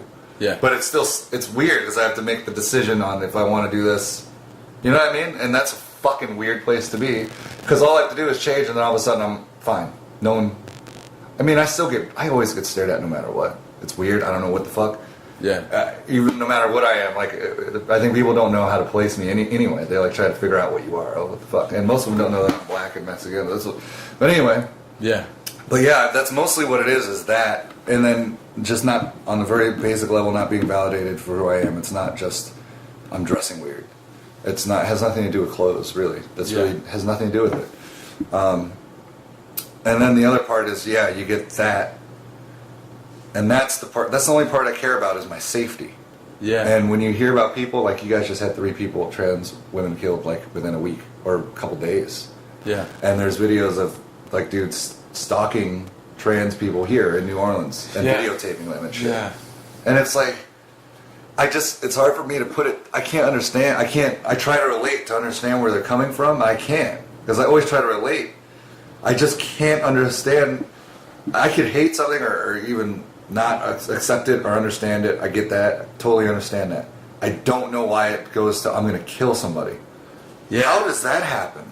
I don't know. Like, and that's what boggles my mind, and that's terrifying. And I'm black and Mexican, and I'm supposed to fucking be like Black Lives Matter, but they don't care. I'm mostly terrorized by black guys. That's almost exclusively the harassment and potential violence that I've faced has been from them. Wow. And so it's like, how can I be like, I fucking support it when they don't support me? They wouldn't respect me. If I wore a t-shirt or whatever, they'd fucking be all about it. And that's why I'm like, I feel like I'm a bridge. Because if they would fucking talk to me, they could probably understand better. Like, you got shit all wrong, guys. Like, fucking, I love everything that the stereotypical dude probably likes. I played college basketball. I fucking love pro wrestling. I talk with a deep voice. I don't act overtly femme. And if I did, fuck it, I could do that too. Yeah. So, like, it's just education too. They need to understand, like, and then I think some of it is they're attracted to, like, so it happens a lot. They're attracted to trans women that fucking look awesome or whatever it is. And then there's that misogyny in them that, you know, came from colonialism and all this shit that they should be totally against, that they've bought into. Yeah. And then they get freaked out and don't want to fucking be outed or whatever it is, and then they go and kill somebody. Do you feel like your music is a bridge? I know. Like, you might... It will be. Like, if you're at Walmart, someone is going to stare at you funny, but if that dude at Walmart was at your show, exactly. maybe he'd be like, this music is great, that's a real person. Yep, it helps. That helps. That's how I've gotten away with it, I think, more than other people. I'm actually in a privileged position, which sounds really weird. And also kind of privileged because I think sometimes I don't get the necessarily sexually overt anger. Yeah. But it's so fucking weird though, because dudes will be like, oh, I'm straight as fuck, and they'll like still be like attracted to somebody like me that's femme that doesn't even look like I pass. But you know, like, it fucks with people's head, I think, because they're like, I shouldn't fucking be attracted to that. And it's weird. And so it's like, people shouldn't care is what I'm saying. Because it's normal to be attracted to all of it. And it's been in our society, it's been sexualized, especially trans feminine people. Yeah. It's been sexualized for some reason. I can tell you from experience, it has nothing to do with sex.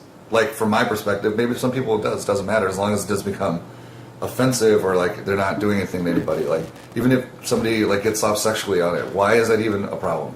So how does that turn into violence? Yeah, like, I don't get it. Whatever's in their pants, and they're like, oh, I feel something. Now I'm scared of this person because they gave me a boner. Yeah, and all the trans bathroom laws and stuff. Like, I understand that, like, it could give somebody access to the women's bathroom, but those people are probably going to do it regardless. Yeah. And there's no documented cases of trans people doing anything in the bathroom. There just isn't.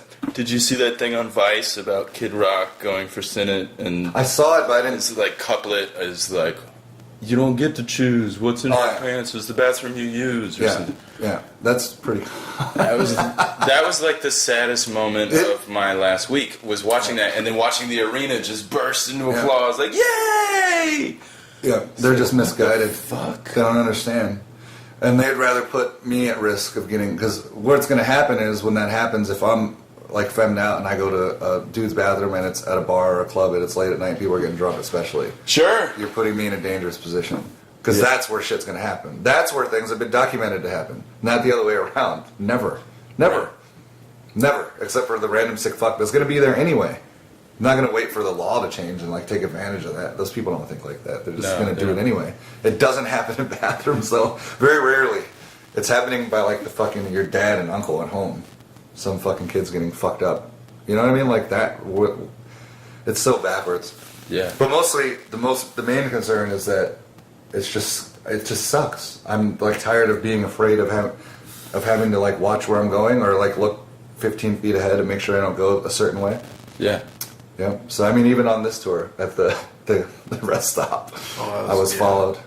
So I had to walk backwards back towards the gas station, and I was like, I bet this motherfucker follows me, because he was, like, scoping me out. And just gave me this very uncomfortable feeling and staring. Yeah. It was a little bit different than just... It might have even been attraction. It was like a weird stare. Yeah. And then I walked back to the back way, and I was like, I bet he's following me. I was like, okay, no one's following. Walking fast. And then I hear, hey, and he's like following me, like out, and I went to the back, like, no, there's no reason for him to go back there. Yeah. And luckily Sean was out there pumping gas. I went in the car. I was like, Sean, go get the fucking food. This dude's following me. I got in the car, and then he was just like walking around the building, like looking around and shit after that. And then me and Sean left. So that's the shit that happens. It's terrifying.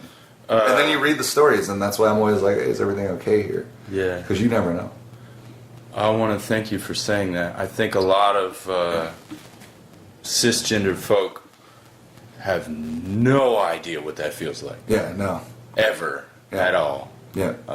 And never will. And it's important for cisgendered folks like me, I guess, to know. Yeah, and it is. So, you know, like, because I don't know, I'm 6 feet and you're a lot taller than I am. Yeah, that's helped me too, actually, I think. I think sometimes people want to fuck with me because they they're weirded out. Yeah. And they're like afraid. And they know that if they do something, I can defend myself. Yeah. You know, so I'm not an easy target. That's why another privilege point is that I can do that. There's people that don't have Can't that do privilege. that. Yeah. So I mean that, and they get preyed on, and it's daily. I've gotten 2 or 3 stories today from my friends on Facebook that are trans about being harassed. Somebody on a bus, somebody on like a train or something. So it's every day, constant. Whoa. Those people are way more passable than I am, but it doesn't matter. And that's why I think there's that whole argument too, where like I think people do it because they have to. It's a safety thing.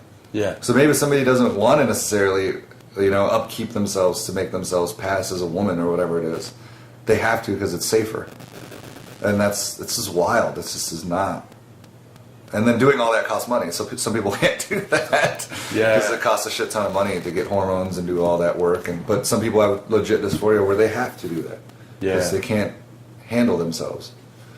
So yeah, they just need to be educated. But I just don't see it changing. I can't see those. I can't see these guys on the block changing. I just can't see it. I can't see them being like, okay, fine. I don't know how we're going to change it right now. I'm really pretty hopeless with it. Because I don't... How the fuck are we going to change them? Like, it's so ingrained. Yeah. And the language and shit. And I'm all about free speech. I'm not one of those people that wants to fucking censor anybody. Yeah. But it's damaging right now for the trans people to create this narrative that A, it's a choice, B, it's sexual, whatever it is.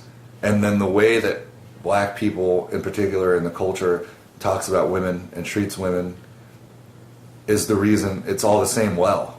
And I see it, and which is weird because I get a mindfuck perspective where I totally get it because I see it from the other side that they don't. And I've seen it, and it's fucked up that I could dress or look a certain way and that elicits a violent sexual response in somebody.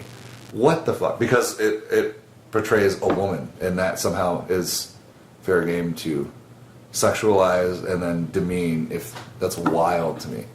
Yeah. That's not going to be fixed overnight. Yeah. Religion and shit plays into it, so they think that they have verification and they're valid.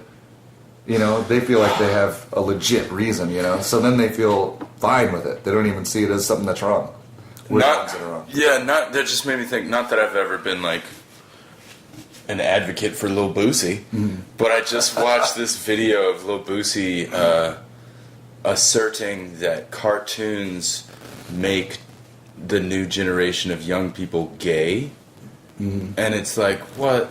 Oh god, that just got dumb. Worst.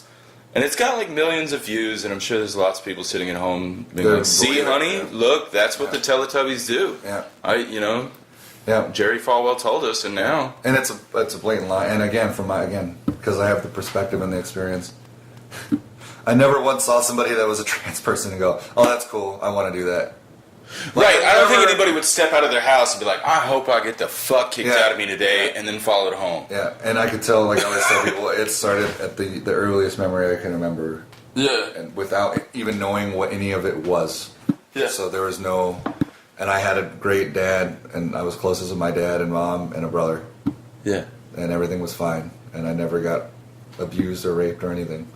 Yeah. So I could tell you firsthand that that's not completely untrue. The narrative that they spin, and I'm sure for some people maybe it is. Maybe that's what.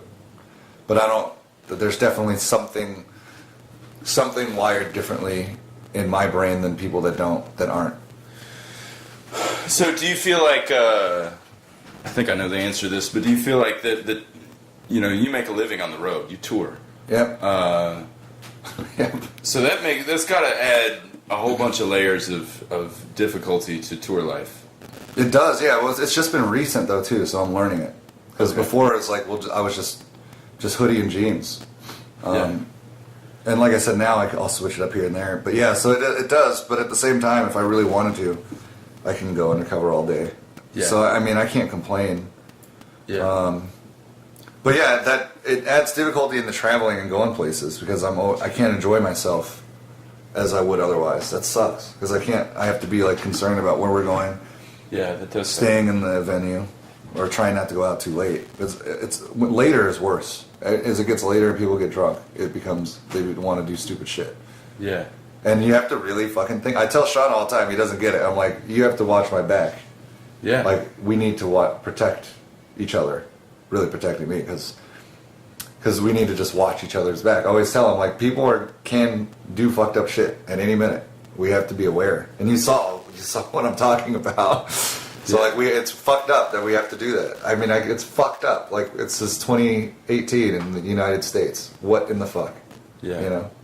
And you think black people would understand because they went through the same thing. But until it gets validated as a real fucking thing, and they stop saying that it's a people's head or that it's a mental illness, which it isn't. It's actually, you know, I work in psychology and stuff like that.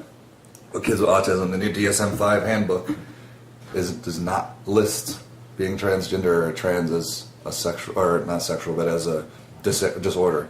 Yeah. So it's not. So that's, again, facts. It's not. Everything they're saying is untrue. Yeah. So that's what makes it hard. Because you have to sit back like a bad dream and like, hey, this is not true. What the fuck are you doing? And like no one hears you. So, So that's important that we touched on that because I think that's important. Yeah, that is In important. the rap community and in the black community specifically, I can't embrace it all the way because Mexican too.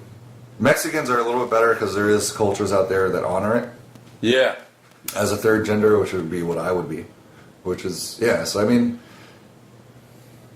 I don't understand. Have you ever played a set where the opener for you was like crossing all kinds of misogyny lines that you're not okay with? Or Not that I noticed. Okay. But if they were, I probably wouldn't be in the room. That kind of act I probably wouldn't listen to, so I wouldn't know. Okay. But I've been more cognizant of that. Because I'm playing that show at Kansas City. We got thrown on with Currency. And I'm like thinking, you know, like I'm like, okay, this is going to be a weird show. Because we're playing this show to this, you know, basically largely trap audience. There's indoor and outdoor stage. So it won't be, I don't know. But I was going to hit the promoter up and say, look, you know, there might be a conflict of interest. It pays a lot. So that's the only reason I'm like hesitant. Yeah. But like, it's not just a safety thing, that's part of it, but also I don't want to participate in something that's going to perpetuate it. See, that's a new thing. Those are things that I'm learned that I have to now think about because I don't want to be involved in something like that because that's not.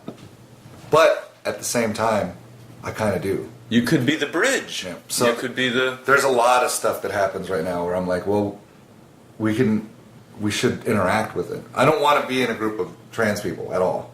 Yeah. I'd rather be like involved in just regular shit, being who I am. Yeah. And then also not making it about that. So that's the other thing. It's like you're gonna hear the new album and stuff, and those themes are in there, but it's not. And that's why a trans community might not even write about me either, because they're gonna want somebody that's overtly, oh, there's this trans person, look how fucking fat and ridiculous they are. Yeah. Like fucking Mickey Blanco and shit like that. Yeah. That's what they love to sensationalize, which doesn't help the cause. Because you're seeing someone, again, and she can do whatever she wants. It's cool. But it's sexualizing it, again. It's giving fuel to the fire of the black community of, like, these people are all sexual and all they give a fuck is... Which I know that's not the case. That's not why they do it, but... Yeah. It doesn't help. And there's not enough of me yet.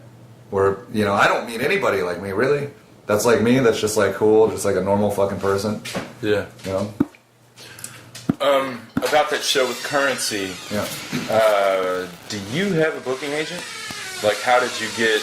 Not in the States. Do you have a booking agent in Europe? Mm-hmm. How'd that happen? Just being good. Just being a good person? No, Because we got hooked up with a guy named Sufyan. Okay. Who ran Shabazz, it's a group called Shabazz, was the agency. Okay. And he just liked what we did. I don't remember how he heard it. Did you, that was my next question, like, did you send an inquiry, or you're like, hey, trying to come to Europe? It was a rare thing, I got an email out of the blue. Okay. And I took it, and I was like, let's do it. And next thing I know, they flew us out and fucking paid us a ton of money, and we played like 4 or 5 just shows, and they considered us a startup project. Yeah. And we murdered it. We played like a big festival out there and stuff, and we're playing with like huge bands. Mickey Blanco played that first tour and all that stuff, and Yeah. who else? Other bigger bands, and we like held our own, and we're like named one of the best acts of the festivals. And so they, then we just made, while we were there, they wanted us back. What? And then we released Nausea. Yeah. Shabazz closed. The guy ended up running a huge venue in Toulouse and couldn't do it, but he hooked us up with Arctic Unit, which is with Dialect and Soul and all those guys had their agency, and then they brought us out again. And the way we tour there is amazing because we go through them. Now we have a different agency. I got to present new shit because that agency just went under. So, but there's a huge demand, so we have like people that are interested in the next project and want to hear. And it's a totally different world because I give them the shit, they pay for everything. So every time we go, they pay our flights, all the hotel, gas, tour manager. We have our own sound girl that does our sound tech. We had a 3-day residency in a venue where we had the venue to ourselves for 3 days. And we got to mix and master our live tracks to like with the live setup, so they sound like dope. We brought all of our stuff is now with that, and so like I couldn't even. And we come back with like money and shit, and it's like, and we don't spend anything the whole time. It's all under the tour budget from our fees of making quadruple what we make here on a regular show. But it comes down to being good, you know. Like you don't get and the guys like. Chesky, all those guys are like, you got something really rare. Yeah. Like, it doesn't happen often to groups like that. And again, it's just because I'm telling you, motherfuckers it's good. There's good shit here, and I know we could do better even in the States. And that's why it's frustrating, because I know, who knows where it'll go, but I know it should be way, way better than it is now. And it's ready. It's not like we're, like, developing. And, of course, there's stuff I got to work on. It's not perfect at all. Yeah. And we're working hard, and we're trying to be better. But it's ready to go, just like we should be very soon. Yeah, we should be. I just got 2 more. So I was listening to the Mood House podcast, the one you did with Chesky.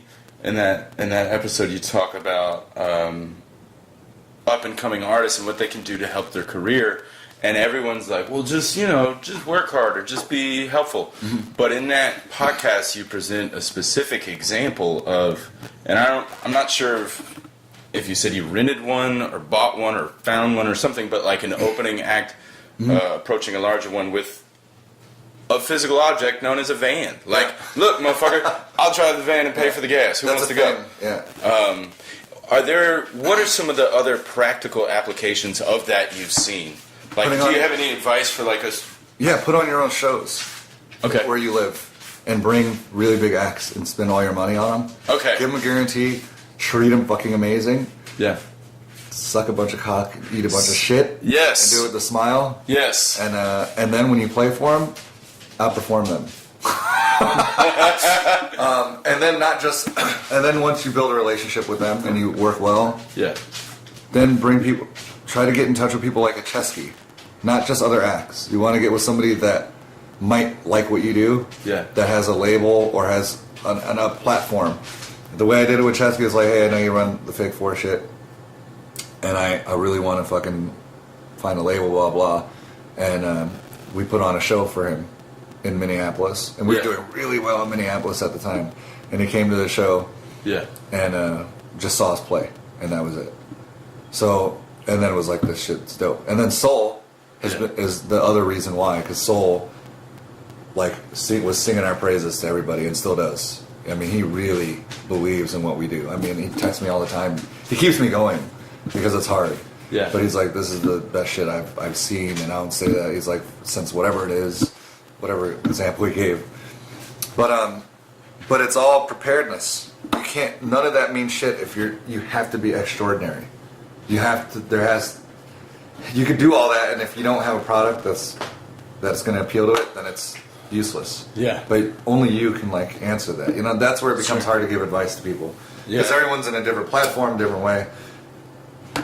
But do that. Do your own shows and fucking just slowly build and eat a lot of shit. And we still do. And we still do. Yep. It doesn't change. Then we just eat the next person's shit. And then one day we'll be eating Kanye West shit, and then it'll taste a little better. And yeah. What was that movie where they did that? Oh, Human Centipede. Oh, there you go. That's what we got to do. There you go. Just keep moving up the Human Centipede. Yeah. Well, there's something there is something to it. I mean, you earn your stripes, whether or not you believe it or people believe it or not. Like, there's an energy, I think, to it. Yeah. Like, that really follows you around, and you just learn. Dope. That's it. What's I just got 2 tiny ones. What's your What's your most tangible fear? A tangible fear? Yeah, like a real fear. Like a thing you feel in your bones. Oh, well, it's not, I would say it's very cliche, but I wouldn't say death. Death is always scary. But it's not, yeah, it's death before I get to see how good this shit gets. Okay. That's terrifying. Because Yeah. it's like, that's what we're all up against, and we don't know. You don't when know that's when going to be. Yeah. Yeah. Especially when you're in a situation where your safety is threatened more than others. So, like, you think about that more, you Yeah. know? It's Yeah. weird. And then you fucking... So that's it. Like, not getting to the level that I want to get with what I'm doing is the biggest fear that I have. Because I have a lot of things, a lot of debt. I want to take care of my parents and shit, but there's the only way I'm going to be able to do it. There's no way I'm going to go... I can work in autism like I do, and it's going to take years and years. I've already been working on this thing, and I feel like if I could do it with this, I can take care of people a lot better than a regular job. Cool. Hopefully. And last one. Yep. So then what does the opposite of that fear feel like? So, like, if the opposite of the fear... Yeah. Well, then, I mean, that would be what I'm talking about, which is ultimately, which is sick. It's the validation. I want to rest. I want to have a minute where I could, like, just be like, I fucking did it. Or just, like, a moment where I could breathe. Yeah. 'Cause I feel like I'm being choked constantly. And it's probably all my fault. I understand that, like, it's not about, you can't get happiness based on, like, that kind of shit working out. You should find that happiness without having to do that. So I'm flawed. I know that I have problems too. Like, it's hard for me to be happy in light of everything. I should be, because there's a lot of good things that are going on, and privileged to be able to even do this show tonight. Yeah. Because this means everything to us. We don't just treat it like, also like, oh, it's just a bullshit show. Yeah. This is our fucking festival show. It's all we have. Yeah. So, like, yeah. So I mean, there's all the good shit too. I know I'm a downer sometimes, but like. But ultimately, it's the validation and seeing Sean's face on a billboard eating a burger. Yeah. That's the next step. Yep. That's what's up. Well, I want to thank you guys so much. Thank Oh, you, you're Chris, welcome. and thank you, Sean. Yep. Of course. No problem. This has been a dream come true for me. No. I'm a big fan. Oh, So, that's cool. It's always good to have a fan. that's what's up. Well, I'm happy that you asked the questions you did. I think those are some of the better questions where people listen to the fucking records and know what's going on. Because a lot of times, yeah, like the guy I asked it the other way, it was an awesome interview. yeah. But it's good to have some meat on the bones of talking about it with another artist, musician. Kind of, you get exactly what I'm talking about. Yeah. I can tell the way you react. You know, again, I don't need to tell you. You know, it's kind of like validating what you kind of might already be thinking. Yeah. Yeah, that's how the shit is. It's wild. But Well, thank you so much. Yeah, no problem. And what can we check for? Like, last thing, what? the record, and we're being very discreet about it because I said February. I slipped. I shouldn't even said that, and maybe I'll move it now. I just want it to be there one day. Okay. I don't want to say it, and then this tour is a way for you to hear the album. So if you go to the tour, then you hear the new songs, some of them. Cool. 2 specifically in the set, and then up to 3 or 4 if we go beyond the set. Nice. Yeah. All right. Well, thanks for listening, guys. We're gonna go play a show. Yeah. Bye. There we go.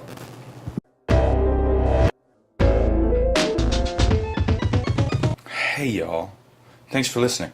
I forgot to say this on the intro, but I had no idea what that static was.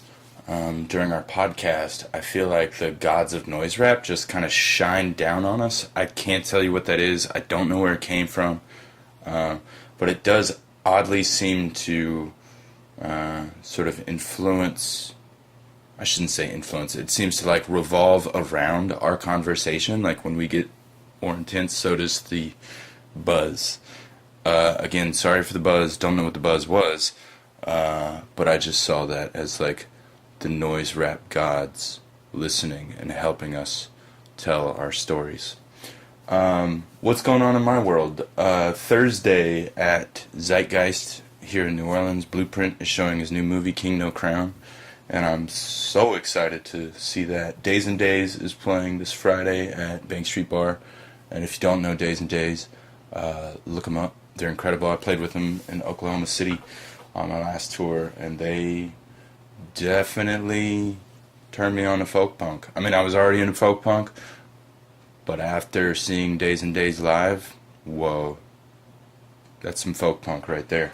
I just got back from a short run. I went and saw Shibby Pictures in Greensboro, North Carolina, and Winston-Salem. Did a mic out there, filmed a video, and then met with my buddy John, who is the publisher of Pank Magazine, and we hung out and talked about books and writing and stuff. I'll be in Houston at the end of the month, the 27th through the 29th, for the APCA conference, hustling to get college gigs so I can eat like a grown-up. November 9th, Sage Francis is coming to New Orleans to One Eye Jacks, and it's going to be an incredible show. We got the 10th through the 12th, I'll be in Chicago for a conference. On November 14th, Poor Boys Bar here in New Orleans, Sadistic Nacho Picasso, Upgrade, and Raphael Vigilantes are coming down for a show, and that will be indie rap Armageddon, I'm sure. I'm really excited to see that, so if you love hip-hop and you're anywhere close to New Orleans, please come to that show. It's November 14th at Poor Boys Bar. December 12th, Chesky and Dope Knife and Lingua Franca are coming to New Orleans, and we're going to play the Hi-Ho Lounge, and that's going to be awesome. And then I go to La Playa in Houston on the December 13th, and I have a show December 14th in San Marcos, Texas, December 15th in Austin, December 16th at the Desert Flower in Big Spring, Texas, and December 18th in Oklahoma City, and December 20th in Shreveport, Louisiana. And I'm still looking to get 17th and 19th locked in of December. So, yeah, I will get on the road this winter, and I'm going to see you, Texas. We're going to hang out. It's going to be awesome. I'm about to go over to my homie Daniel Brown's house. No relation, but he's mixed and mastered everything I've done in the past couple of years, and he is a genius. And if you're in New Orleans, hit me up, and I will tell you how to find Daniel Brown, because he is an audio engineer genius, and I'm really excited to work with him. We're working on my new album, and it's, every time I think, like, yeah, we're almost done, then we get this whole nother idea, and it, like, spirals out of control and gets, like, bigger and wackier, and so the scope of it is always changing, always evolving, but I feel like we're close to finished. I'm going to release a song pretty soon, dedicated to my buddy Tavis. So if you know me and my history with spoken word in the South, you might know Tavis Brunson. And I'll just say we love you, Tavis, and we miss you. And that next song is for you. Okay, listener, thank you, listener. Do keep listening and tell your friends. And I love you guys. Thanks for all your support. There's so many people to thank, and I certainly couldn't do it without you. So, I'll tell you what I'm going to do. I'm going to sit down, and I'm going to write some thank you notes this evening. I'm going to put stamps on them, and I'm going to put them in the mailbox. Old school, analog shit. I'm rambling now. But I love you guys. Thanks for all your help.